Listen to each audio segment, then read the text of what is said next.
The plans for Operation Overlord were extensive, to say the least. In fact, they had operations within Operation Overlord for certain aspects of the invasion. Among these was Operation Neptune, which focuses on the beach landings. In order for the landings to go smoothly, the Army needed relatively dry weather for heavy vehicles. The Air Force needed the cloud base above 1,000 feet and the tops below 5,000 feet and no fog.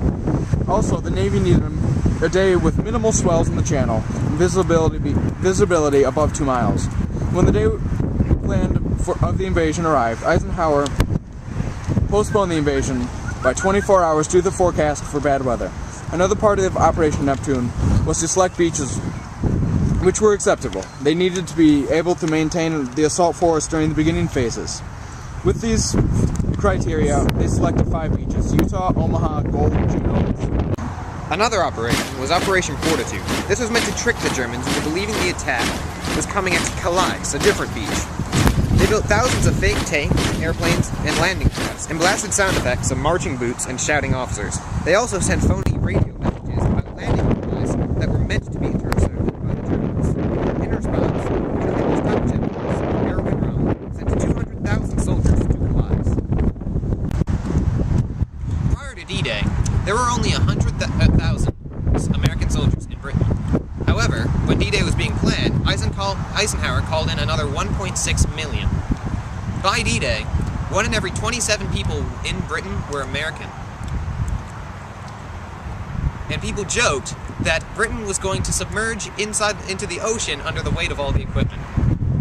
Eisenhower's last act of preparation before D-Day was to plan a speech that would be given to the American public and the world in case the D-Day landings failed.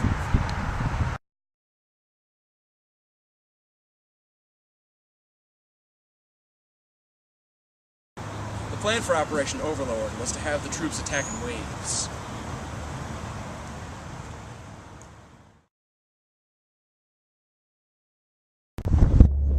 Finally, on June 6th, the invasion began. More than 5,000 ships were sent out into the water with 6-foot-high waves. The American soldiers were meant to take Omaha Beach, which is 200 yards of open sand, which was the perfect killing ground for the Germans. Barbed wire and landmines, and large dark pallets at the ends. Finally, arrived and the gates were dropped. The soldiers on board were completely exposed to enemy fire. The Americans who dove overboard to escape home were weighed down by their equipment and drowned. However, these soldiers were aware that if they didn't move forward, they would remain pinned and would die.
Another parachutes were dropped behind enemy lines. In total, 132,000.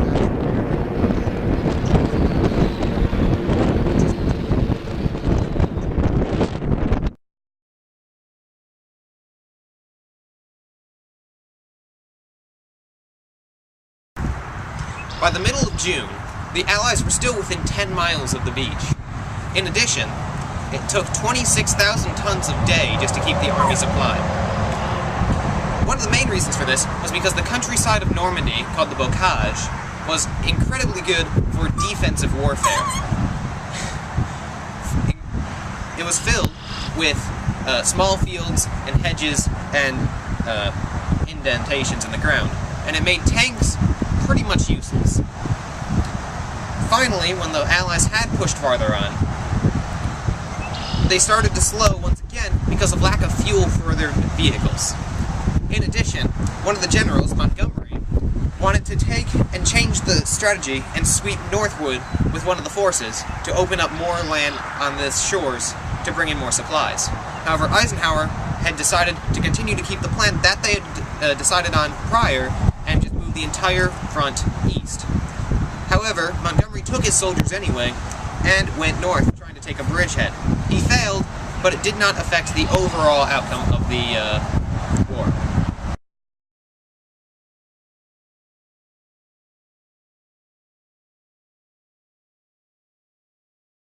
This is the in case of failure speech that Eisenhower wrote, in case the D-Day landings failed. Our landings have failed, and I have withdrawn the troops. My decision to attack at this time place was based on the best information available. The troops, the air, and the Navy did all that bravery could do. If any blame or fault attaches to this attempt, it is mine alone. One limitation to Eisenhower's speech was that it was written prior to the events of the invasion, so there is no actual information on it. Another is that the purpose was to inform the public, and so the speech was kept gear simple. However, one value of this is that the speech was written by the Supreme Commander of the invasion, Eisenhower. So, he'd have first-hand experience on the preparations. In addition, because the speech exists, it shows that Eisenhower believed that there was a chance of failure.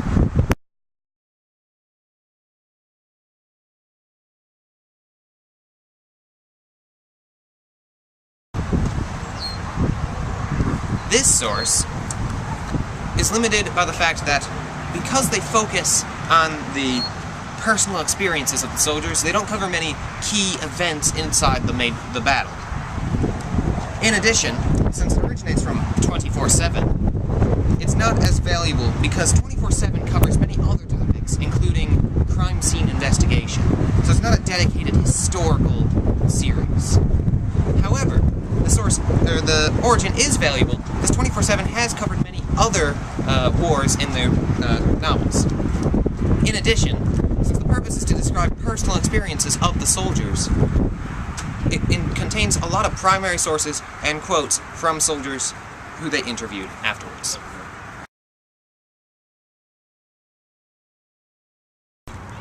All of the planning that took place at the beginning of Operation Overlord, including Operation Neptune and Operation Fortitude, resulted in an incredible military achievement on the part of the Allies. This military achievement was remembered throughout history as being the turning point in World War II. Wasn't it, Bryce? Yeah! Especially considering that it had to encompass all of the necessities that the Air Force, Navy, and Army needed, and the last-minute postponement that Eisenhower made on June 5th. Regarding all of this, D-Day and Operation Overlord was a masterpiece. The actual battle was a massive feat, which required much courage on the part of the Allies. The grounds were perfect for the Germans, with their mines, barbed wires, and gun encampments. Many of the Allied soldiers knew they would not make it through the battle, and yet they charged forward. What occurred after D-Day isn't as memorized by most people, but it is still an incredible achievement that the Allies made, especially considering that they had to push through a lot of problems, such as the easily defended bocage, Montgomery's actions, and the fuel shortage that they faced. One of the best parts of the invasion was the surprise that it gave to the Germans. They were clearly tricked due to the action of Rommel sending 200,000 troops to the beaches to the north of Normandy. In conclusion, Operation Overlord has an immense legacy for being both the turning point in World War II, as well as one of the greatest strategic successes in the history of war.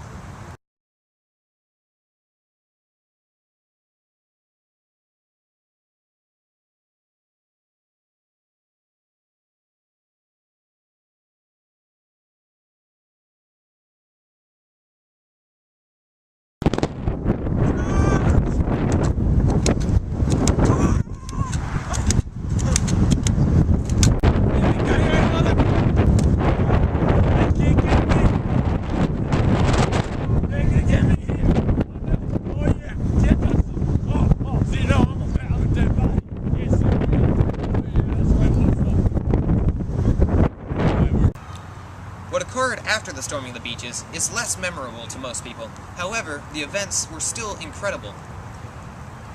God damn. In conclusion,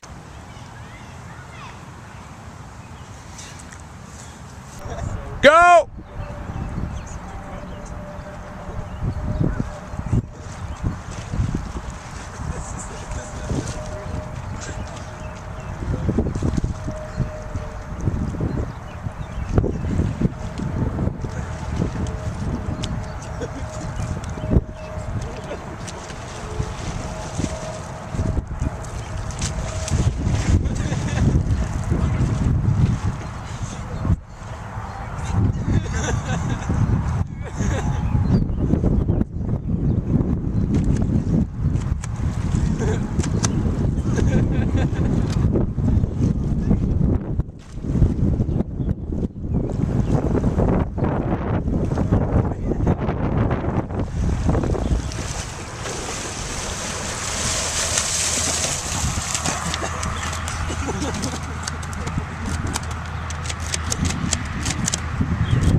go party or swim. Go swim.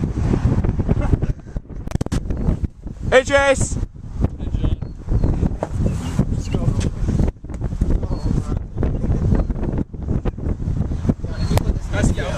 Yeah, Scout, do it. Eisenhower's lacked act of